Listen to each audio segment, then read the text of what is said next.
back to Boots and Bounty Homestead. So we're in Casey's kitchen today, and I'm bringing you a unique recipe that I couldn't wait to share with you guys. Last time I did this was right before I started YouTube, so I haven't had a chance to be able to do this and video it for you guys, but today seems to be fitting. I've got a bunch of tomatoes, as you can see, some sitting here that I've got to get processed. It's the end of the year. I've done made spaghetti sauce. I've done made the vegetable broth with the leftovers from where I can my tomatoes, or I pressure cook my tomatoes and pour the excess water off. I can that as a vegetable broth.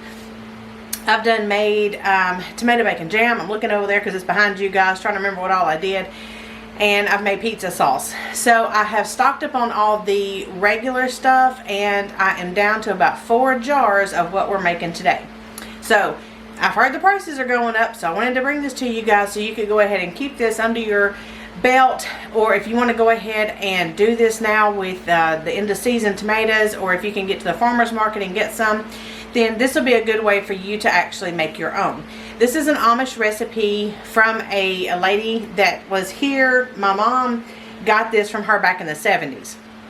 So my mom has made this for a long time, and like I said, a couple years ago I started making my own. So I want to bring this recipe to you guys.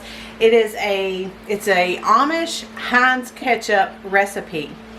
And we really enjoy it. You just have to make sure that you get it pureed enough so it won't be chunky, and you have to cook it down so it will be thick enough. The last batch I did not blend it enough, and it was getting stuck in the holes because I saved a ketchup bottle to pour it in out of my jars. That way we can dispense it from a regular ketchup bottle, or any kind of bottle that has like a flip top squeeze bottle kind of thing. But it was stopping up the hole. So I had to go back and reprocess it and blend it down even more, and then cook it off a little more. And I actually cooked an extra 1.5 quart off of it of liquid to make it thicker. So you kind of have to keep checking it to see how it's cooking down and all of that. But we'll get to that later, and I will show you kind of how I'll look for the different ways to know that it's done. And it does take a while, so give yourself probably a good afternoon to make this, just to let it cook low and slow so you don't burn it, and that way you can cook that liquid off, but it doesn't splatter all over your kitchen as it's cooking down. So this is the recipe that we're going to start off with. I'm not going to give you everything all at once. The recipe is below, but I want to say we've got to start off with a bushel of tomatoes. Now, the conversion to farmer's talk, a bushel is 50 to 60 pounds of tomatoes. Now, if you want to do half of that, you'll do 25 to 30 pounds of tomatoes. Depending on what kind of tomatoes you're going to use, whether it be Amish paste or Roma, that's going to be a little bit thicker, a meatier tomato, so it's not going to cook down as long as we would as if we were using, say, I've got some Cherokee Purple, Pink Jazz, and green zebras. These are a little bit more watery, so I've got to cook it down a lot longer than I would have if I was using just straight Romas. Now, I do have a bunch of Romas that I'm going to be adding into this recipe, so I've got to see if I'm going to have to use 1 pressure canner or 2. Now, I'm going to go ahead and I've got to weigh out all my tomatoes. Now, whenever you weigh them, you want to weigh them after you have already cored them, and if you're going to skin them, you can do that, but we're going to be straining this out, so you don't have to worry about the skins or anything like that yet. So we've got to weigh out, go ahead and decore and slice up if you want to. They'll just like chunk them up a little bit so it helps to cook down better. 50 to 60 pounds of tomatoes. I've got to see how many tomatoes and how much I have before I actually determine if I'm doing a whole recipe or half recipe.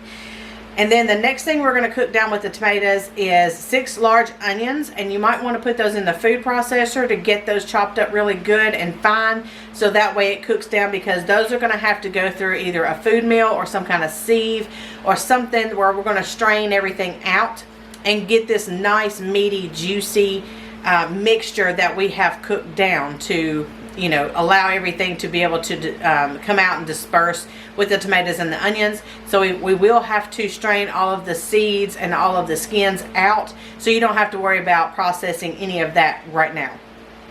So let's go ahead. I've got to get all my tomatoes cored and see how much I have left. Then we'll see what recipe, how the amount of recipe I'm going to be able to make. So I got to get to working.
Okay, so we've got 10 pounds measured out. Now, you can do one of two things. If you have a pressure canner, you can go ahead and pressure cook your tomatoes. You don't have to put the bottom rack in your pressure canner. You just need to put your tomatoes in here, and I'm going to fill it up to as high as I can get it and see how much the weight is. Like I said, I may have to use two.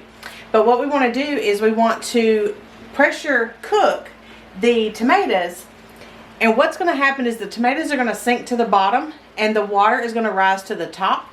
So that means you can pour the water off and it doesn't affect, you can pour the water off, and then the only thing you have to do is cook what you've got left. You don't have to sit there and cook for long amounts of time to get the water all cooked off. Or what you can do is you can go ahead and cook this down in the bottom of your pressure canner or a water bath canner, stew pot, stock pot, whatever you've got, and just let it cook down until it's really, really super thick. Or you can do it in Instapot. It may have to take you several times to get it all pressured through, but that's the same thing as pressure cooking. And you will do how many ever tomatoes are going to fit in there, and then it'll do the same thing where you can pour the water off. Now, don't pour the water off down the drain. Pour it into a bowl or a pitcher, or even straight into jars once it's cooled down a little bit. And that way you can freeze, or you can can your vegetable stock. That'll become a vegetable stock that you can pour into, like cooking rice or something like that. Noodles or soups or anything like that. That can be your vegetable stock base. Just a little tidbit of advice. And if you don't want to do any of those, if you have a roaster, you can go ahead and cook these down in a roaster on low. A lot of people do it overnight. I'm not going to do that, so I'm not going to tell you how to do it, but there are people that have YouTube videos on how to make ketchup and such and use a roaster, and you can do that overnight. But right now, just for the lack of time's sake, I'm going to go ahead and pressure cook these down in my pressure canner. We talked about this on a live couple of lives ago, and somebody was asking me how I actually did it. So this, I'm going to go ahead and do it because I don't think I have found the video where I did it previously in another recipe. So I'll go ahead and do it now, and that way you guys can see how I actually pressure can it, get that excess water off, use the water for the stock, and then go ahead and continue with my tomato recipe. So I'm measuring out 10 pounds at a time just to kind of see where I get with how much I can put in my pressure canner, how much I get out of the tomatoes I have.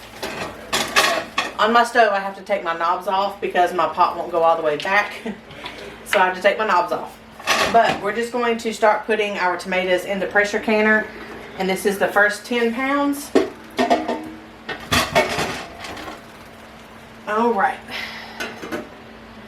Okay, now I'm going to go ahead and turn this on because I'm going to go ahead and process the rest of my tomatoes, see how full I can get it. But since I've got to pressure can it, I'm going to go ahead and let them start cooking down, because the more they cook down, the more I can get in it. So I'm going to turn this one on high, go ahead and let those start cooking down. Those juices will start running down and it'll be no problem with them burning. So I'm going to go ahead and process another 10 pounds and we'll see where we get at that time.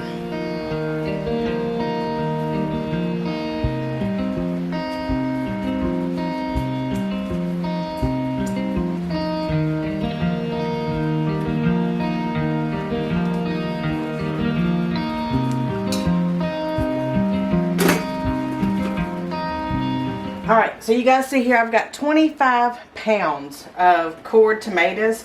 Now if you need to, as you put them in here, you can squeeze some of the softer ones out, squish them on down, and make more room for tomatoes if you need to. About 25 pounds is all you're probably going to be able to get in a 16 quart Presto, because you need them on down just a little bit so it doesn't stop up the valves in the top and it doesn't mess up your seal or anything. So I've got these all down. This is about level with this. I'm going to swap a couple around because I need this hole right here in the middle open for that valve release. There's a valve where you put your weight and that needs to be clear as well. So okay, let's go ahead and get our topping put on here. Alright, so on this lid you will see there is your weight here, or not your weight, your pressure valve right here, and here's your pressure release or over pressure release valve right here. If you get too much pressure buildup, this pops out. This right here in the middle is where your weight goes, and this also has to be clear. So we want to check and make sure everything is open, functioning, and clear. The seal looks good, it's not cracked.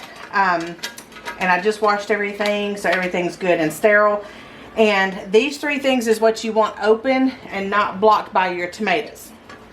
So as we line up our arrows, we'll place it on here. Right? And I can see immediately that this little valve back here in the back has popped up because there's a tomato in the way. So let's go ahead and fix that. We'll just push it down some. The rest of it should be okay. Alright, it's good now. Alright, I'm not going to teach you guys how to pressure can or how to pressure whatever in one of these things. In my experience, you have rule followers and you have non-rule followers. I'm going to admit I'm one of those non-rule followers because, and I say this, I'm not a rebel canner, but I will say this. In the way of what the book says, nowadays you need to let this vent for 10 minutes. You've got to, let it come up to temperature and it'll start spraying out steam out this little hole, and then you put your you have to time it for 10 minutes and then put your weight on there, and that's when you will start your timer once it starts jiggling. I have always bypassed that because in the old days you didn't let the steam spurt off and you didn't time it for 10 minutes or any of that. That being said, this is not canning in jars yet, so you don't have to do that process as of yet, because they're not in jars yet. All we're doing is cooking it. So what we're going to do now is go ahead and put our 10 pounds of weight on here. Now this doesn't really matter what elevation, because like I said, we're just cooking this down in an expedited amount of time. So all we're going to do is put 10 pounds of weight on here, no matter where you are. And then once it starts jiggling, we're going to turn it down and let them cook for 10 minutes. And then we'll have to let it depressurize and cool down before we can take the top off. So I'm just going to let this cook. Once the jiggle gets going, once it starts rocking like a hula dancer, then we're going to turn it down to, on my stove it's medium to medium high. On other stoves it may be medium or medium low. It just depends on your stove. But we want it to just barely move like a hula dancer sitting on the dashboard, just like this right here is what we want it to do. And then time it for 10 minutes once it starts doing that, once you turn it down. So I'll meet you back here once that is all done. And it is depressurized. I will show you kind of what I'm talking about when it happens, but I won't be talking. I'll just show you and then I'll meet you back here and we'll go ahead with the recipe once that is all done and I can take the top off.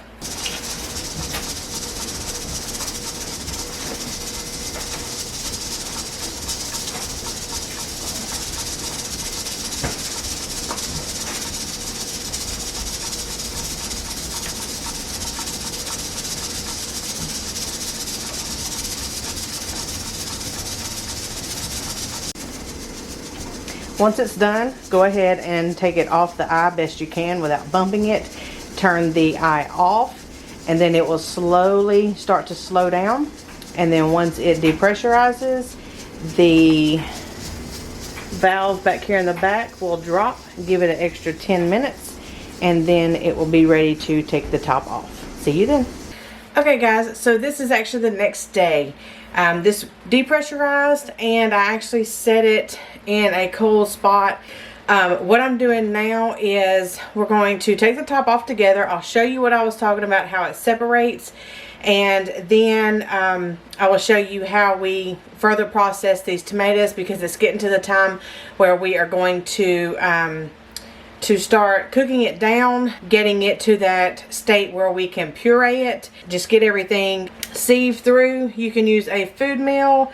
I've got one actually right there hanging up. You can do it by hand, or you can do like a crank, or if you have some kind of strainer or a juicer that will allow the tomato meat to come through, not just the juice but the tomato meat, because that's what we want. We want little water and more meat in order to make the ketchup. Let's take the top off and let's talk about what we find in here.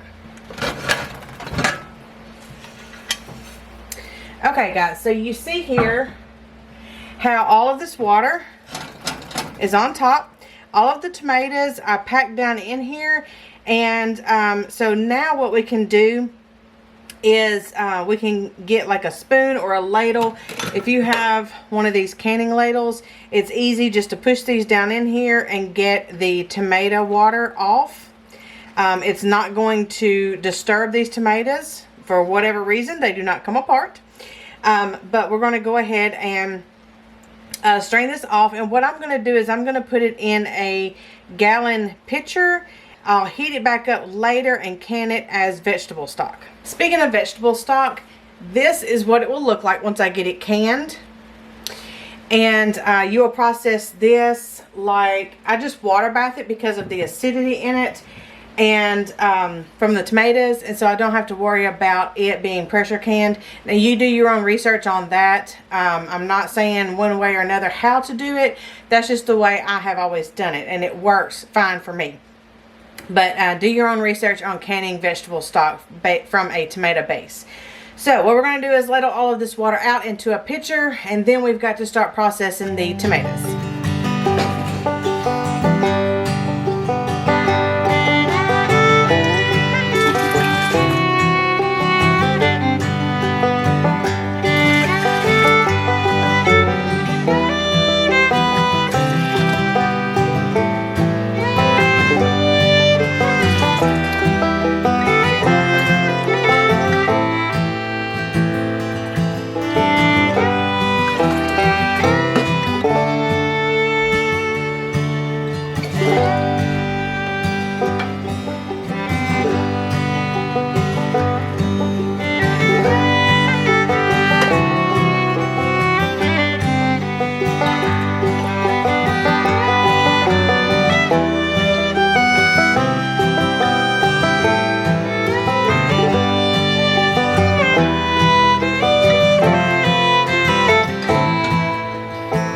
So now you see why I cook it the way I cook it. That's a gallon of tomato water that I took off of 25 pounds of tomatoes. That is water I'm not going to have to cook off. So if you have really watery tomatoes, or even Romas, you'll be amazed at how much water actually comes out. So that's why I'm glad my dad figured out to do this, because it makes it so much easier. So, and there's actually more water. Look, I took off a gallon and there's still water in there. But I don't pick it up and drain it off simply because I don't want to disturb the tomato meat and bits. Kind of like whenever you strain the water off the top of tomato juice, you don't want to pour a lot of the actual juice off. You just want the water off the top. Some people may mix it up. Some people may pour it off. Just depends on what you're fixing. But that, guys, is water that you don't have to cook off. So what we've got to do now is go ahead and food meal or sieve the tomato skins and tomato seeds out of our tomatoes that we have cooked. Because the next step we're going to do is we've got to put 3 large onions, because I'm doing a half a recipe. 3 large onions into here with the tomato juice. Once we get it all strained out and get that thick juice out of there, we've got to cook it down with the onions and everything else that goes in it. It's going to have to steady boil for 2 hours. And then that way we can go through an immersion blend and blend all those onions in with the tomatoes and the other spices and get it all pureed and ready for ketchup. So at this time, I've got a dish pan here that I'm going to go ahead and use a food meal for. Now I do have, I'll show you guys, I've got one of those up there that uses the wooden pounder looking thing, and it squeezes it through. You can use that if you want, or I'm going to go in here and get one of my food meals that I grew up using, and I'm going to use it. If you have a really good immersion blender, you could immersion blend all this together, but you risk the problem with having the seeds in there and the seeds getting stopped up in your squirt bottle or whatever you're going to be dispensing it in. So I'm going to go ahead and food meal mine, and that way the only thing left is the seeds and the skins. So let's get started on that, because it's going to take a minute. So you guys may be asking, what the heck is a food meal? This right here is a food meal.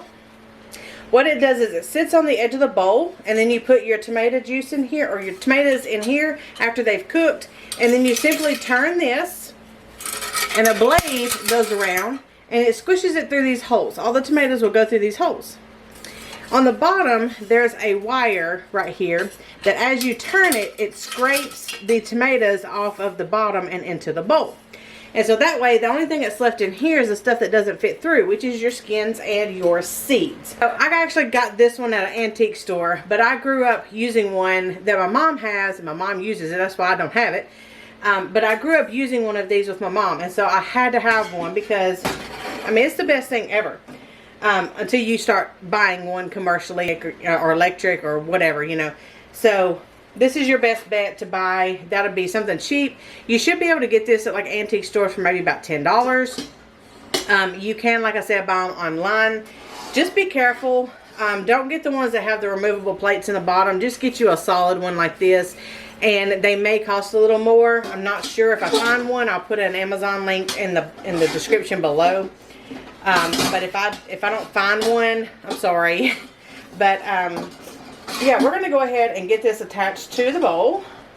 It just is not going to fit on this bowl because it's too big. 1 second. Okay, let's try this one. It fits. Okay, so see here, it just fits on the side of the bowl with the little feet, and then this just rests right here. So whenever you're doing this, you want to hold on to the bowl like this. Hold on to the bowl and the handle, and then you're just going to go round and round, and then you're going to back up. Go the other way, because you have to scrape the stuff off the bottom. If not, the holes get clogged up. So let me show you what I mean. I'll demonstrate it. Alright, so from here I'm going to go ahead and just take probably 2 or 3 tomatoes. You don't want to overdo it, and you'll kind of learn what the limit is with your food meal. And I'm sorry this is going to be a little loud, but this is how I'm going to demonstrate it. So as it goes round, you see it pushing it through those holes, and it's coming out in the bottom. So go backwards and scrape all of that off, and then start again. And you're just going to do this until it's pretty well dry.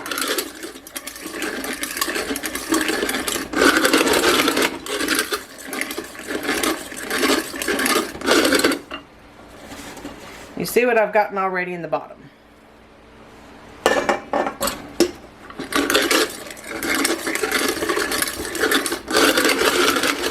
You guys don't have to watch me do this, so I'll see you back here in just a little bit, and I'll show you how much I got out of it and how much is actually left to go out in the compost pile. Okay guys, so I just emptied out my last bowl. I had to empty this out 3 times into another bowl. Now, I do want to show you, let me put this in the sink.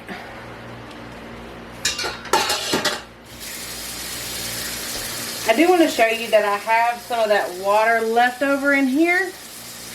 And what I'm going to do is I'm actually going to run it back through that food meal into this bowl and filter out the skins and stuff, and then that way all of that is ready to can and process as tomato vegetable stock. See if I can do this without making a mess.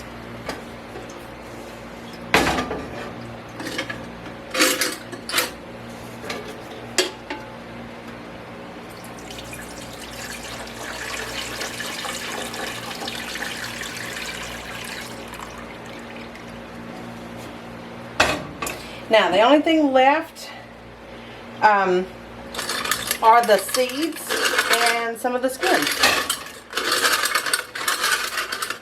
So, now that all that juice has been strained,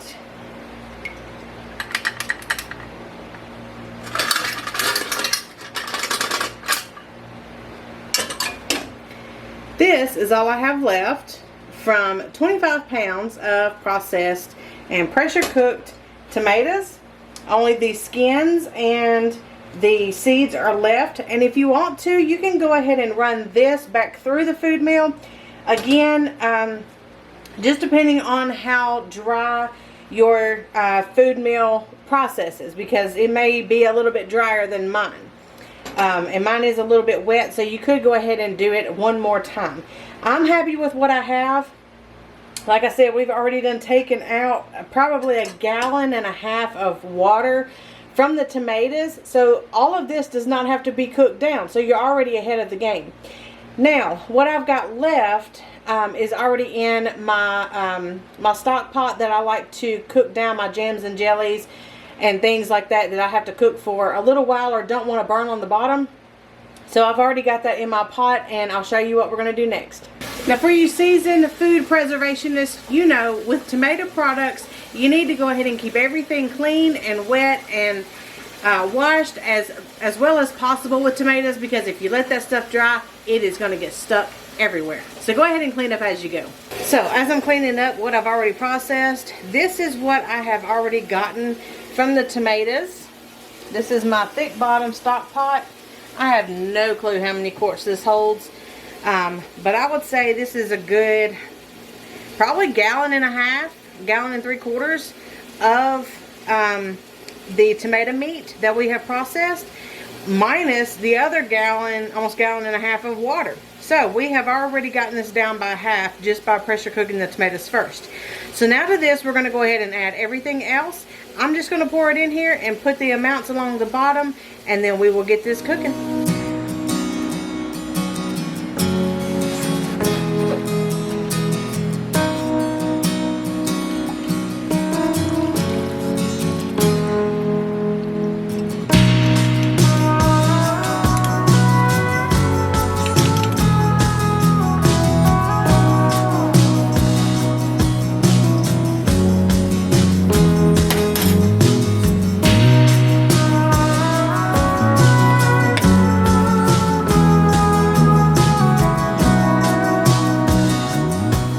Everything is added, and I've already went ahead and turned it on medium high because I want this, I don't want it to cook too hard. You want it to come to a rolling boil, but you want to allow it to just do almost like a simmer for 2 hours. So go ahead and get everything mixed in, and then we are just going to cover. Let's see, I'm going to put a screen on top of this. I don't want to cover to hold the water in because we are trying to get it to thicken up. So I want that water to escape, but I don't want this to splash all over my kitchen, just in case it gets a little rowdy when it gets to bubbling. And I may be working or something and not realize it's doing it. So I've got it on medium high, and I'm just going to let this sit here and cook, like I said, for 2 hours. Everything looks like it is stirred up. And yeah, just keep your eye on it. Keep it stirred. Just stir it occasionally, every 10-15 minutes or so. Just make sure it's not sticking on the bottom, and make sure it's not doing a really hard boil, because then you will burn it, because you are trying to slowly cook the rest of the water off to get it to thicken up. So at this time, we're just going to allow it to sit here and do its thing for a little bit.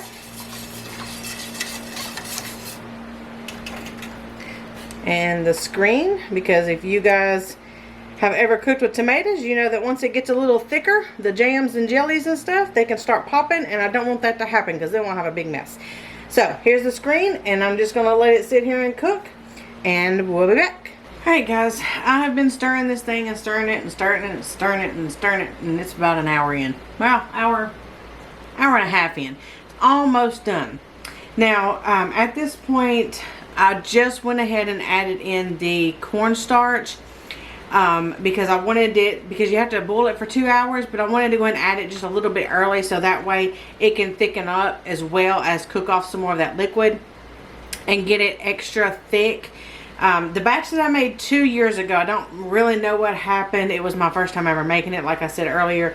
But it was really liquidy, and I went ahead and reprocessed it and got an extra 1.5 quarts of water. So I may not have cooked it long enough, but I wanted to make sure that this one got thick enough. So I did go ahead and add the cornstarch. It's 2.5 tablespoons for a half a recipe, which is what I'm doing. I went ahead and did that. Now, tidbit of advice when adding the cornstarch. Take some of it out and put it in a little bowl. Mix the cornstarch with it and then put it back. If you don't do that, then it'll clump up quite a bit, and you can't really just stir it out. So you can also take an immersion blender and go ahead and use the immersion blender and just kind of get rid of all the chunks of cornstarch in it. I did have to do that before.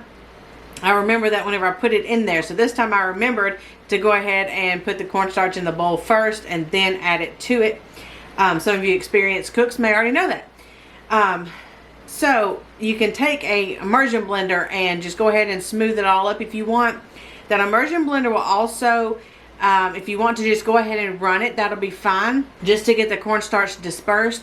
But it'll also take the separated meat that we took out of the tomatoes and blend it with the water, so that way it's a little more smooth. And of course it's not going to be chunky anyways, but you'll see the difference if you do it. It'll be a lot more smooth, and it actually helps that water to kind of rise up and evaporate. I don't know exactly how it works, but that's what I have ran into before. So I just went ahead and added the cornstarch, like I said, and I run my immersion blender, and I was going to show you real quick what it's looking like. I've got about 30 minutes, and I'm going to go ahead and let it run the other 30 minutes. Just because, like I said, I don't want to have to reprocess it, and I want this one to be really thick. Let me show you what it looks like. Alright, so as you are cooking this down, you'll want a screen or something, because if you've ever cooked with tomato products or made jams or jellies or gravies or anything, you know, when it gets thick, it tends to pop. So as you have been stirring this, you probably realize you need a screen to allow it to keep from popping on you. So what I do is I just put it under, and then I just kind of stir it a little bit, because that initial stir is what's going to make it splatter. So go ahead and stir it just a little bit, and then you can kind of move it back. Now you see it is super thick,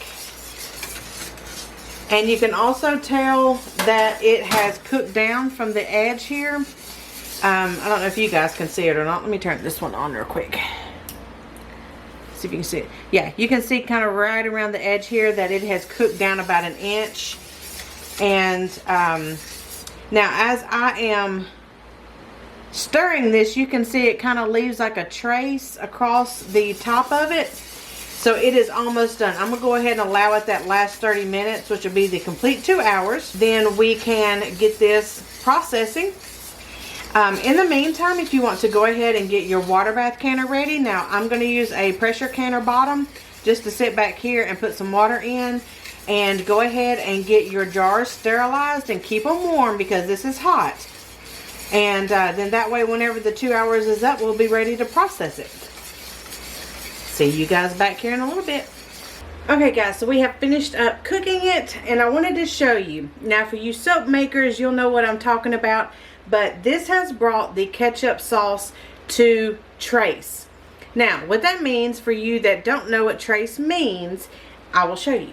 So whenever you bring soap to trace, It means whenever you move your utensil around in it, you will see it make an outline of trace. So as you can see here, it makes an outline of my whisk and it stays. So it is actually at trace. T-R-A-C-E. Trace. Just like you trace a line. You can trace everywhere I have been. So now it's ready to can. Just another little tidbit of information. I'm just giving you so much on this video. But whenever you water bath something like this, or any water bath recipe, you do not have to use canning jars. Okay, let me explain what I mean. Canning jars are a thicker glass to withstand pressure canning. Now, if you don't have pressure canning jars, such as Kerr, Mason, Ball, Golden Harvest, or whatever, even the Walmart brand mainstays, it doesn't matter. Any of those brands that are canning jars, they're gonna be a thicker glass to withstand the pressure of pressure canning. So with water bathing, you don't have that pressure. You're just using the water temperature to heat up what's inside the jars. So you do not have to use expensive canning jars.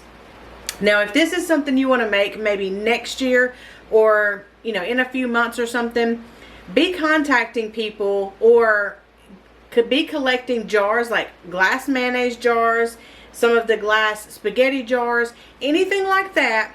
But just make sure that it fits either a regular mouth ring, such as these, or this is a regular, this is a wide. Make sure that these rings will fit on those tops, because you need to have fresh canning lids. These right here, these canning lids. So you can use any like glass mayonnaise jar or anything like that to put this in, but can it with a new lid and either a regular or wide mouth ring. So just wanted to let you know that, so you don't have to freak out and use your expensive jars on ketchup. You can reuse other glass jars for this. You can also use jelly jars or anything like that. Like I said, as long as they meet the requirements to fit a regular lid or a wide mouth lid. So let's get this jarred up.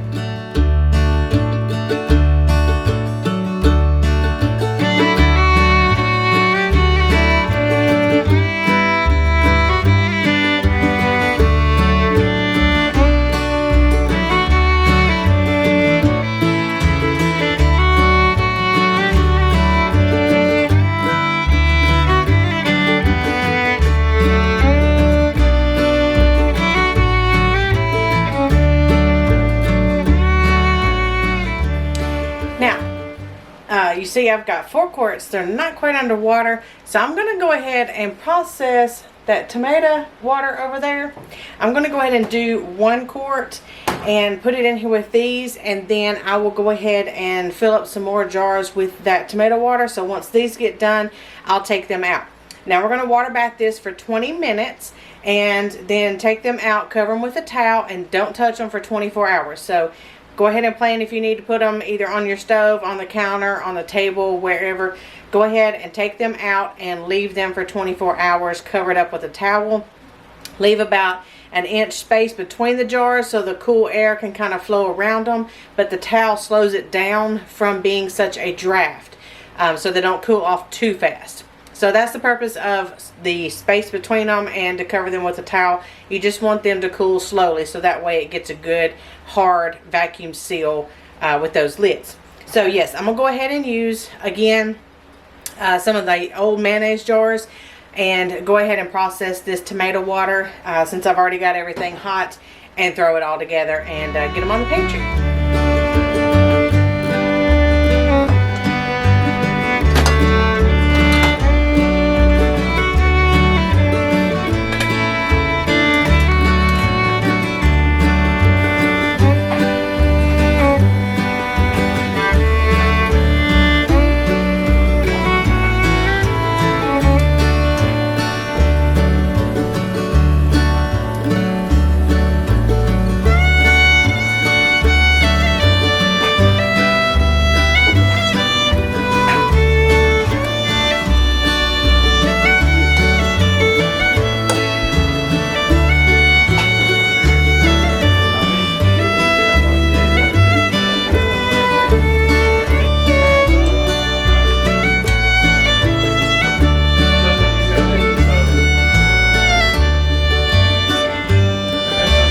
Alright guys, so now that I've got the ketchup out, it is going to sit on these little hot pads that I have, covered with a towel like I explained, and I will take the rings off tomorrow, make sure they've all sealed, and label the tops. Now you can label them before or after, it really doesn't matter. I just always label mine afterwards. Take the rings off so you can make sure that every single one of them have sealed and that there's not some kind of false seal created. But wait at least 12 to 24 hours before you do that. Take the rings off and label them and date them, and then they go in the pantry. So guys, I hope you really enjoyed this video. I hope it inspires you to go out and make you some homemade ketchup, because it's not something that everybody does. It is very delicious, and you know where every ingredient comes from, and you know every ingredient that goes in it. So stay healthy, and we'll see you next time. Bye guys.